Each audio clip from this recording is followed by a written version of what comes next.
Coming over to the electrical panel, we have the manual transfer switch. Currently, we're running off the generator, which is this one here, this 30 amp, 2-pole. The main power is in the off position. This device here prevents us from turning it on accidentally. So in order to go ahead and turn from generator back to DTE, we will simply have to turn off the generator breaker, which is 2 and 4 here. Slide our manual transfer switch device down. See that again?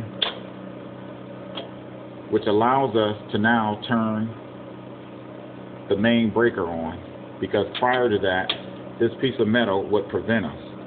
Now, since it's down, we can turn the main power to on. And now we're back on DTE power.